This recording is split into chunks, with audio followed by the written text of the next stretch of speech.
Chapter 8 Strange Tranquility. The week that followed was busy, and for that Beth was grateful. She had settled, she found, into the unfeeling pattern established when she went through the motions of canceling wedding plans. She was here, bound by contract, and there was no money to go back home, even if she could face the situation she had run away from. As for returning the brooch, yes, of course, the painful reminder of false love had to go. It would be too late, but in her heart she knew its return would be of no consequence anyway. How could she get it back to John was another matter, but it was too valuable to leave lying in some store whose owner she had never met, with no idea as to when it would be mailed. Maybe someday I'll feel it's better this way, she told herself, but for now she had no feeling at all, except for the familiar cold emptiness. I should never have allowed a notion that life would be any better here. She bit her lip, but was aware of no pain, just the salty taste of blood. "Something troubling you?" Beth had failed to hear Mrs. Malone come into the front room where she was sorting through her clothes. Certain that her confusion showed, Beth mumbled that her dresses were in bad shape and wondered vaguely if what she had brought would be suitable. "Well, that's no cause for worry.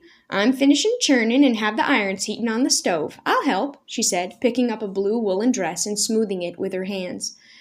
"I must have more feeling, even if I have to fake it." "Thank you, Mrs. Malone," she said warmly. "Is this lace collar too dressy for school?" "I've a piece of natural linen in the chest. Think I'll whip up collar and cuffs. It'll take less than a jiffy."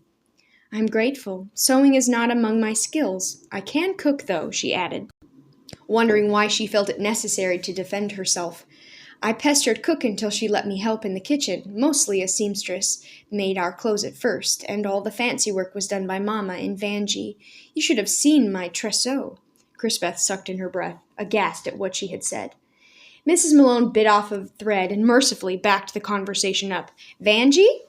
Beth exhaled gratefully. "My younger sister, half-sister, Evangeline. Mama remarried after my father was killed." Mrs. Malone, squinting to thread her needle, nodded. "Probably wise." "Not really," Beth felt the familiar bitterness beg for release. "Mama hadn't recovered from her loss. My father was an engineer, gone a lot, and finally killed in an explosion. She married on the rebound. He, Father Stein, the name to his liking, represented safety." Beth felt her pulse quicken hatefully. No wonder Mama complained of palpitations. Mrs. Malone leaned forward. "Was it so awful you can't forgive?" she asked softly. Forgive? Something exploded inside Beth's chest, and release came. It was obedience he wanted. He was a bigot and a hypocrite. She stopped briefly, forcing herself to lower her voice. Conscientious and devout, but cruel.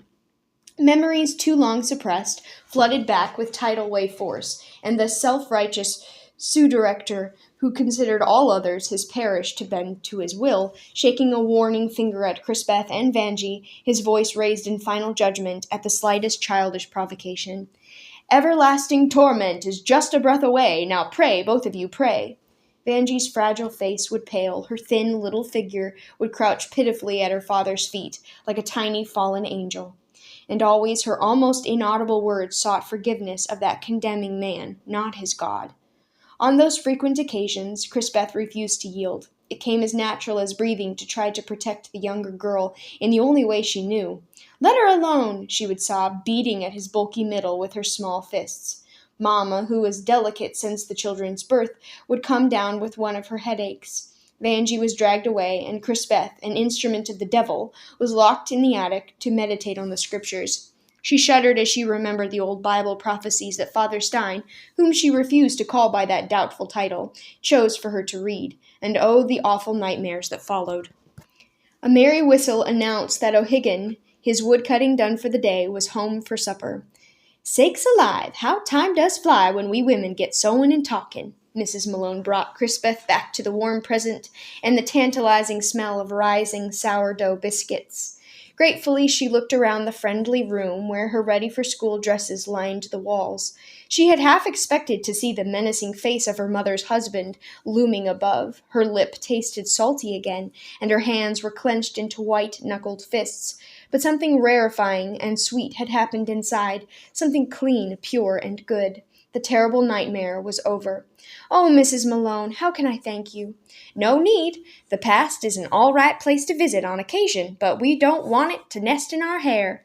Mrs. Malone patted her shoulder and moved capably toward the dining room, where Lucy Ann was coaxing the last of summer's zinnias into a vase. "Really pretty."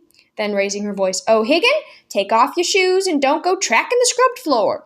Crispeth leaned back and inhaled deeply. Once, while trying to soothe Vanjie in later years, she had said bitterly of Hugo Stein in her growing skepticism, "He's no better, but maybe no worse than the rest of humanity." Well, she was wrong. That was before she had met such people as these who surrounded her now. No need to fake gratitude any longer. It welled up inside, and there came an unfamiliar urge to express it in a way that went back farther than she could remember with any degree of clarity. But to whom? This beautiful Oregon country? No, for it. Its inhabitants? No, for them too.